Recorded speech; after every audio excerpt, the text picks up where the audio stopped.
Hey y'all, I'm back. Today I am going to work on some bling t-shirts. I had someone message me about doing bling t-shirts and I've never done any before. But she asked me for like some designs or some that I've already done, which I haven't. So I guess she moved on to someone else. And if you all know me, y'all know that I'm not trying to miss out on no money. I looked it up to see what I needed, and we about to bling some shirts today, y'all. So let's get this money. First, we're gonna use new mats because when the mat's not sticky, the project not gonna come out right.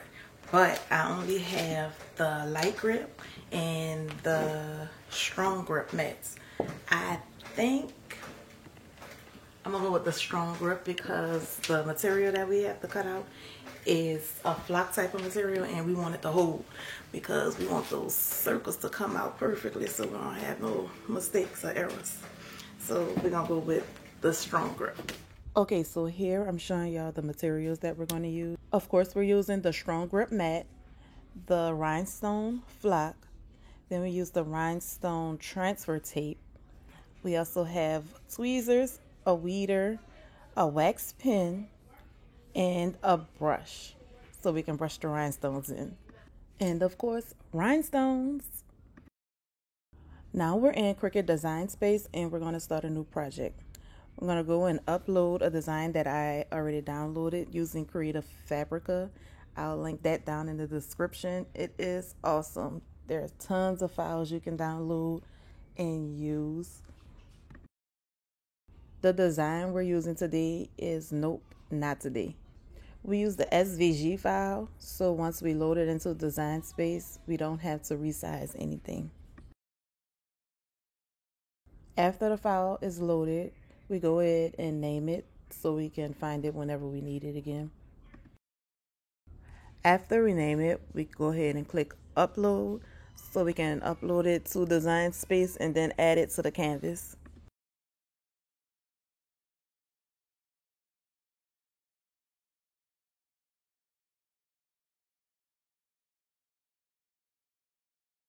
Once it's added to the mat, we go over here to the right and select all, and then we're going to attach everything together. After that, we click Make so we can go ahead and send it to the Cricut. This is me moving it around to make sure everything is attached and in place. That box that you see around it is so that we can peel that square off and all those circles should be clear. Once your Cricut is connected, you can select the material. I'm going to create a new one for rhinestone flock since that setting is not already in the system. In order to do that, we're going to select Browse All Materials.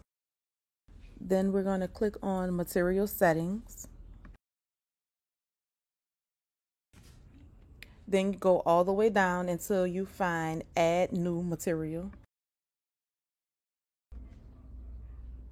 Now we're going to name it. I'm going to name mine Rhinestone Temp. Then we save it and it'll bring us up to adjust the settings.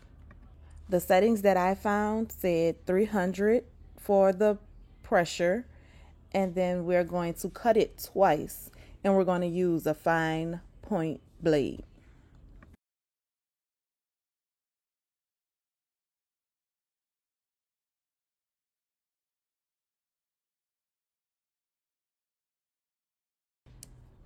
Then we save it and now we have our material pressure ready.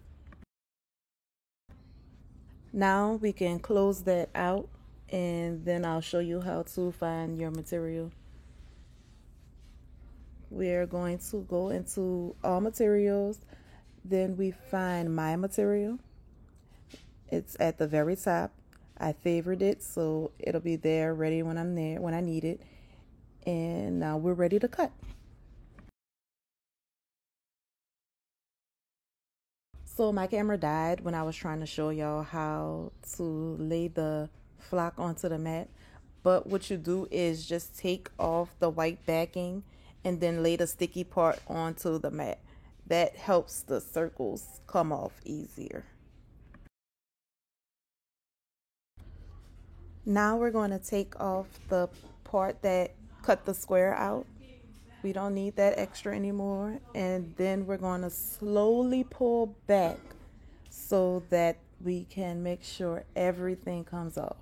We're not always going to get everything, but we want most of the circles to come out.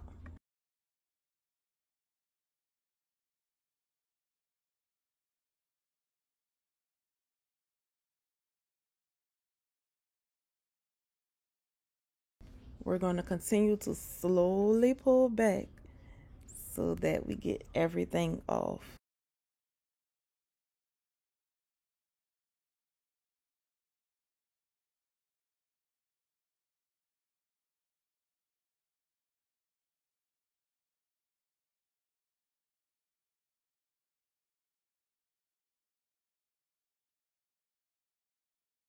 After that's done, I lay the flock down onto a plastic cutting mat. So once I'm done, I can reuse that over and over again. And here I'm just scraping up all the dots that was left on the strong grip mat.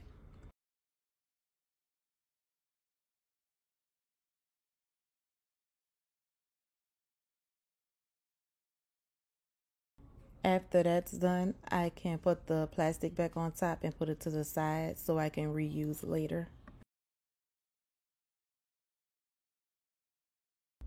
I forgot to press record when I was taking the circles that was left onto the flock out, but I just used the weeding tool to take those out. I already brushed the rhinestones into the circles and I moved the extra out of the way. And now I'm just making sure that each rhinestone is flipped the correct way and I'm not missing any.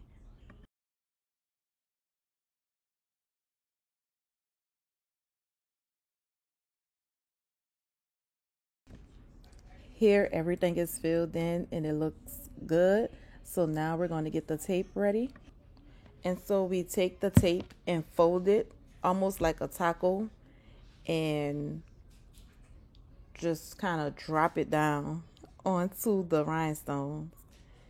And now here you see me pulling the tape back, but I'm going very, very slow so that I can make sure all the stones stick onto the tape. And if you do see one that doesn't stick on, we can easily just go back a little bit, press it, and then it'll stick.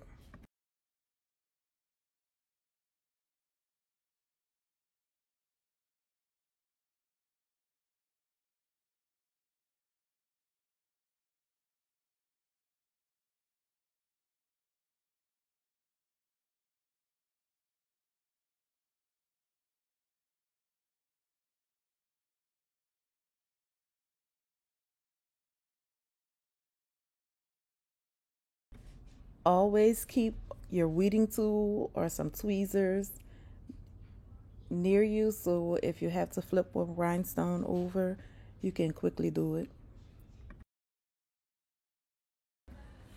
Now we have it ready and I'm going to preheat my press. We're going to put it on 345 for 16 seconds. Once it's preheated, I go ahead and press the shirt just to get it ready.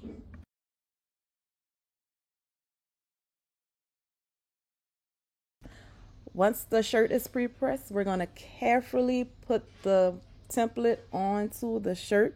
We're going to make sure we have it in the center the way we want it.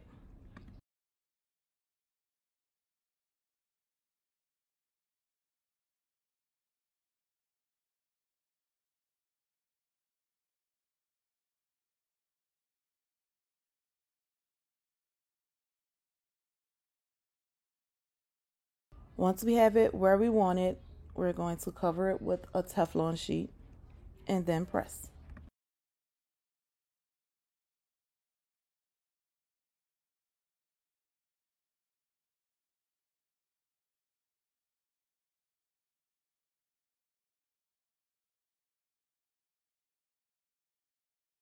Now we're going to carefully peel off the rhinestone tape.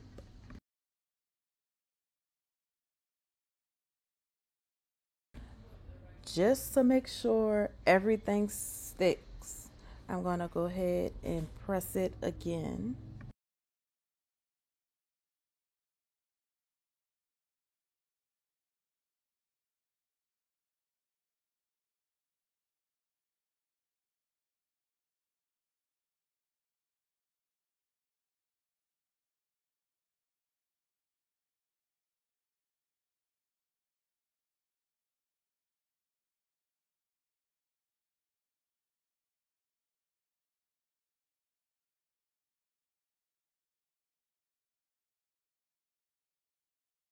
And now we're done. Take a look at that. This was my first rhinestone t-shirt and I think I did awesome. I can't wait to customize some of my own and some for my clients. Y'all let me know what y'all think. I'm super excited and ready to do more.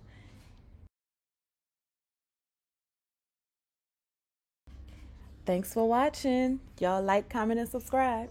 Bye.